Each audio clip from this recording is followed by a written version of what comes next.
Le Bon Coin, Airbnb, Blablacar ou encore Ilou, ces sites ont tous un point en commun, ils font partie des centaines de plateformes collaboratives qui fleurissent sur la toile depuis quelques années. Mais que se cache-t-il derrière cette expression de sharing economy ou économie de partage? L'économie collaborative, c'est la capacité de faire du business avec les gens, entre les gens ou grâce aux gens. Voilà. Échanger au lieu d'acheter, emprunter au lieu de posséder, en un mot, partager, aujourd'hui l'utilisateur 2.0 veut consommer différemment, entre particuliers et grâce à Internet. La consommation collaborative à l'heure du numérique, c'est le sujet du Futur Mag de ce 22 janvier.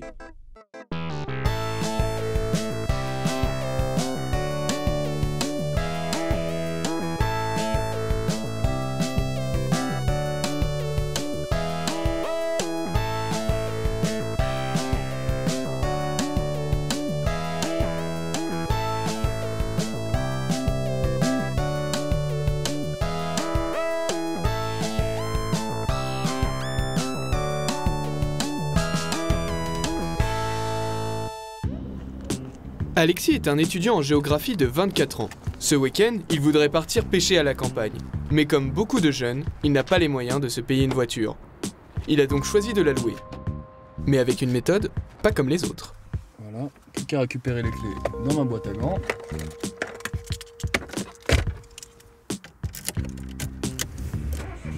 Et hop, c'est parti pour ma journée.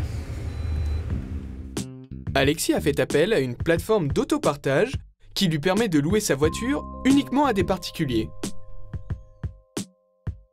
Alors, je me connecte avec mon iPad sur le site de Coolicar. Hop, et je vais faire ma recherche pour aujourd'hui sur Maison Lafitte pour voir s'il y a une voiture qui est disponible. Alors là, je vois que ça tombe bien, il y a une Dacia Sandero qui est disponible à Maison Lafitte, c'est-à-dire dans la ville où j'habite. Donc, je vais voir si c'est possible de la récupérer pour la journée. Ça tombe bien, il y a un GPS. Hop, ça m'a l'air bien, tout est disponible, je réserve. À la différence du covoiturage, c'est seul et sans échange de clés qu'il conduira la voiture. Celle-ci est entièrement équipée pour faciliter le partage. Frédéric, la propriétaire du véhicule, nous explique comment se fait cet échange. Donc à l'intérieur de la voiture d'un propriétaire, il y a un petit boîtier qui est installé en fait sur le pare-brise et qui permet de pouvoir ouvrir et fermer la voiture avec la carte. Ce petit boîtier permet de savoir le nombre de kilomètres qui a été réalisé, le temps de location et de la même manière avec un GPS de localiser le véhicule pour savoir à tout moment où il est. Alexis est justement en route, au volant d'une voiture qu'il n'aurait pas pensé conduire initialement. Il a pu choisir parmi un panel de véhicules triés sur le volet par le site internet. Bon, bah cette voiture, elle est très agréable. En plus, elle est spacieuse. Pour la pêche, c'est toujours bien d'avoir une voiture spacieuse. On va pouvoir mettre bien tout le matos. Voilà. Plus qu'à aller chercher mon cousin. Et normalement, c'est parti pour la journée. L'autopartage est avant tout une solution de proximité. Les loueurs professionnels sont souvent difficiles d'accès. Mais ce type d'échange ne serait pas possible sans une plateforme qui fait l'intermédiaire entre les voisins. Alors ce qui est très important effectivement, c'est l'aspect technologique chez Coolicar. Donc la première chose, comme toutes les plateformes collaboratives, c'est le site internet. Donc ce qui permet en fait à des voisins de pouvoir se mettre en relation, même des gens de très loin. Ce qui est assez dingue, c'est dans le temps effectivement, les gens n'étaient pas en relation, ils ne se parlaient pas. Et donc là, grâce à la technologie, en fait, ça leur permet de pouvoir se mettre en relation sur des plateformes. La technologie, c'est précisément le sujet de prédilection du cofondateur de la start-up Curiouser, Cyril Rimbaud. Bienvenue chez Curiouser. Il dirige un cabinet de conseil digital. Spécialiste d'Internet depuis ses débuts, il a une expertise bien tranchée sur le sujet du collaboratif. C'est Internet qui a révolutionné les rapports entre les gens, et ça depuis le début, le lancement d'Internet. Donc Internet n'a rien changé dans le fait qu'on n'a toujours pas confiance dans les gens. En revanche, les plateformes vont permettre d'être garantes d'une confiance.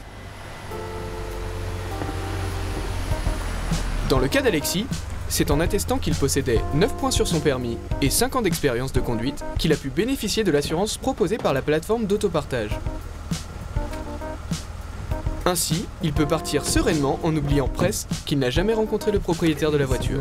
Salut. Ça va bien ? Donc louer son véhicule entre voisins, c'était quelque chose qui existait déjà avant. Mais en fait, la technologie permet vraiment de faciliter en fait, ce prêt de voiture en déjà supprimant la contrainte de réservation, tout est automatique. Et puis surtout, ça permet de dématérialiser tout ce qui est paiement. Donner de l'argent de la main à la main, c'était un peu compliqué à l'époque. Maintenant, voilà, tout est beaucoup plus simple. Effectivement, les 55 € qu'Alexis déboursera pour sa journée de pêche seront directement débités de son compte en banque, comprenant ainsi l'essence et le nombre de kilomètres parcourus. C'est 30% moins cher qu'un loueur traditionnel. Ce n'est pas une petite économie, car aujourd'hui, posséder un véhicule équivaut à un budget de 5 000 € par an, alors qu'il est en moyenne immobilisé 92% du temps.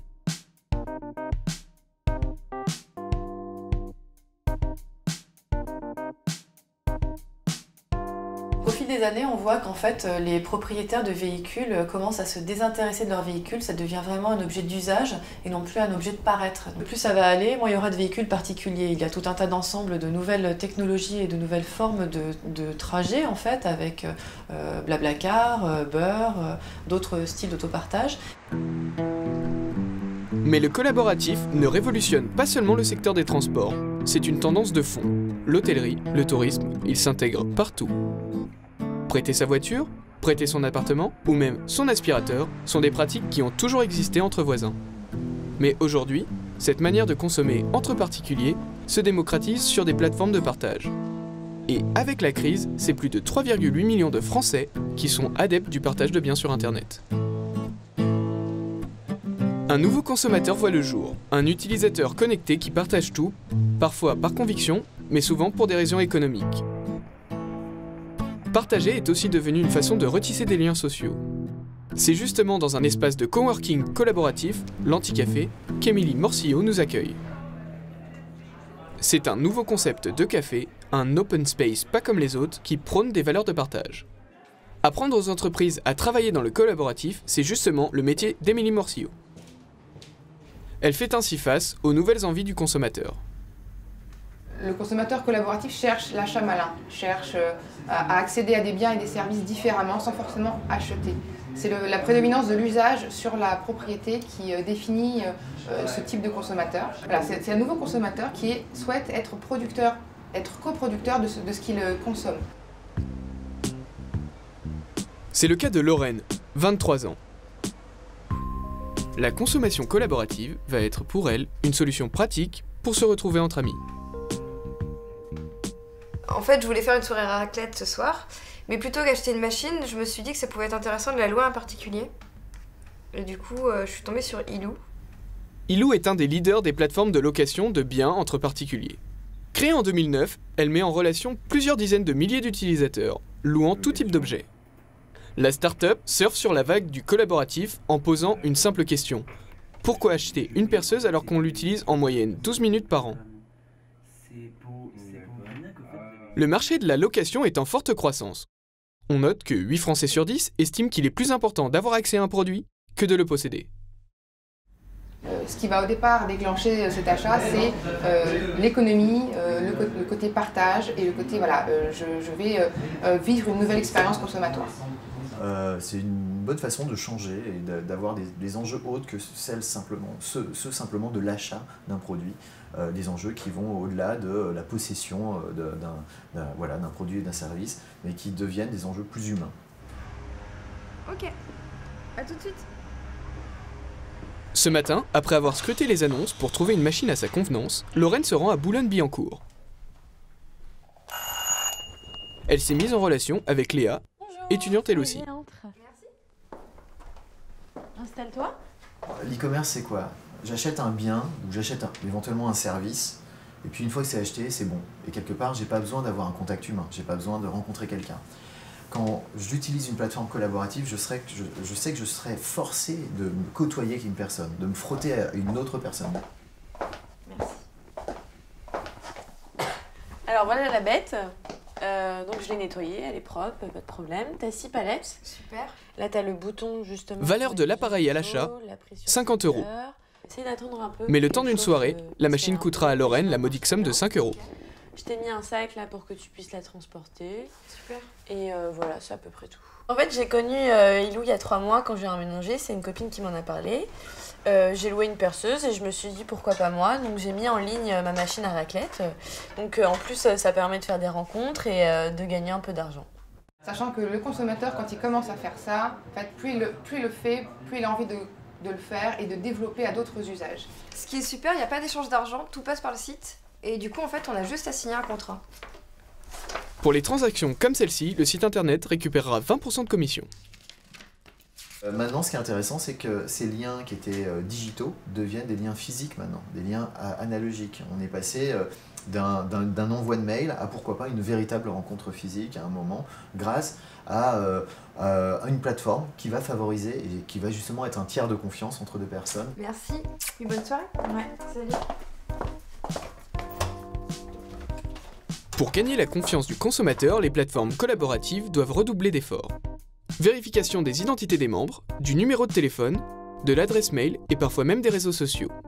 Une vigilance approfondie est nécessaire pour qu'il n'y ait pas de litige entre les membres. C'est en étant le meilleur intermédiaire possible qu'elles élargiront leur communauté de partage. Il va peut-être falloir commencer à inventer ou créer des normes de qualité ou des normes de confiance qui seraient validées, qui seraient vérifiées et qui permettraient à ces plateformes de dire aux consommateurs, regardez, moi j'ai cette norme-là, ça veut dire que vous pouvez me faire confiance. La question de la e-confiance est au cœur du débat, car la consommation collaborative n'existerait pas sans la révolution numérique. Smartphones, objets connectés et les technologies comme la géolocalisation ont permis d'élargir le partage à une échelle internationale. Ces plateformes n'existeraient pas sans Internet. Et le web s'est construit sur le partage de données des internautes. Mais entre partager ses informations personnelles et partager ses biens, le passage à l'acte est plus difficile. Concernant donc la location de biens entre particuliers, on en est vraiment au début. Ce sont des nouveaux usages. Il y a un lâcher-prise en fait qui n'est pas encore bien développé chez les particuliers. Donc c'est une nouvelle façon d'aborder cette consommation.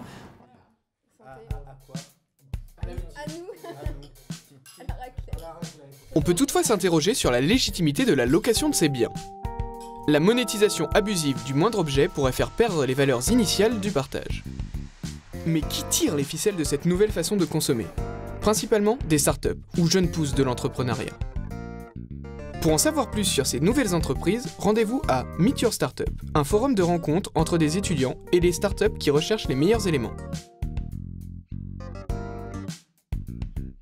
Le point commun de toutes ces startups est de proposer des solutions innovantes dans de nouveaux secteurs d'activité. En créant la culture web, les technologies numériques sont la clé de leur croissance. Le consommateur est mis au cœur de leurs décisions, ce qui s'intègre parfaitement à la mentalité du collaboratif. Des petites startups où les gens vont avoir des idées et vont essayer de les faire parce qu'ils en sont persuadés, pendant que les grosses boîtes n'arrivent pas à comprendre ces innovations-là. Ces petites innovations qui se transforment en gros modèles économiques, qui se transforment en grosses marques et qui à un moment elles aussi vont dominer le marché. Prise de cours, des entreprises comme la SNCF tentent de relever la barre. Donc je pense qu'il y a des vrais partenariats à créer et que c'est un des axes du développement de cette économie, c'est de justement arrêter d'opposer les acteurs start-up versus acteurs traditionnels, mais plutôt essayer de créer une troisième offre, qui serait une offre professionnelle alternative à créer ensemble. Le partage a un bel avenir devant lui. Il ne lui reste plus qu'à se faire connaître. Effectivement, seulement 25% des Français connaissent l'expression « économie collaborative », alors que 75% d'entre eux ont déjà consommé collaboratif.